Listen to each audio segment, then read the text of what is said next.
Let's get some thoughts from geopolitical expert William Engdahl joining us now live. William, hi there. Thanks for coming on at short notice. It's Kevin here you're talking to. Obama's promised to eradicate the extremist ideology. Do you believe the US military campaign will help towards this end, though? Well, I think there's a schizophrenia in Washington in the last days. I've been following this rather closely. I think the ISIS is really a false flag operation. All evidence points to CIA, Israeli intelligence creating ISIS in order to provide the pretext for the war inside Syria and Iraq, but mainly Syria, to get rid of Bashar al-Assad.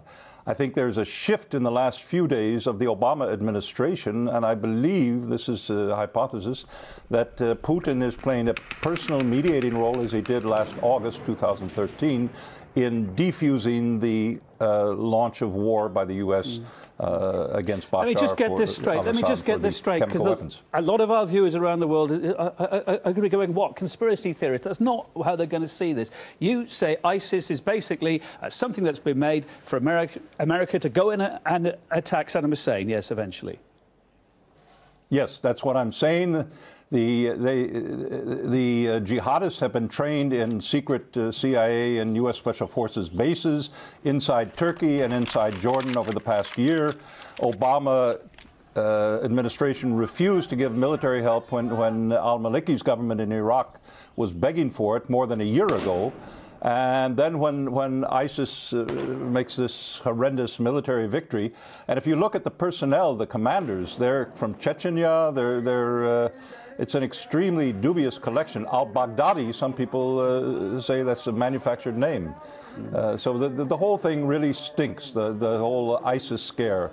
And I think that is someone's concoction to provide a pretext for military intervention. But of course, on the ground, it's more than a scare if you're in the path of these guys. You've seen so many people killed. Now, we've just seen thousands fleeing from them. Now, he's just seen another hostage video putting more fear into more people. This French guy now that appears to have been beheaded. Yeah. Well, the hostage videos are another subject.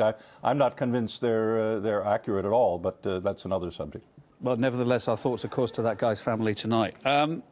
Can we expect the US-led anti-ISIS coalition to turn its weapons against Syria's Bashar al-Assad anytime soon? Then, on your reasoning, I guess we will, yeah? Well, the neoconservatives, the neocons around the Obama administration devoutly hope and pray that that will be the case, that this will be their excuse to launch the war against al-Assad that they've been hoping for 2.5 years now. There are indications that factions within the U.S. military senior command are not going to allow that to happen. And I think there's an intense faction fight inside the Obama administration. There are hints of that in the last 2 or 3 days.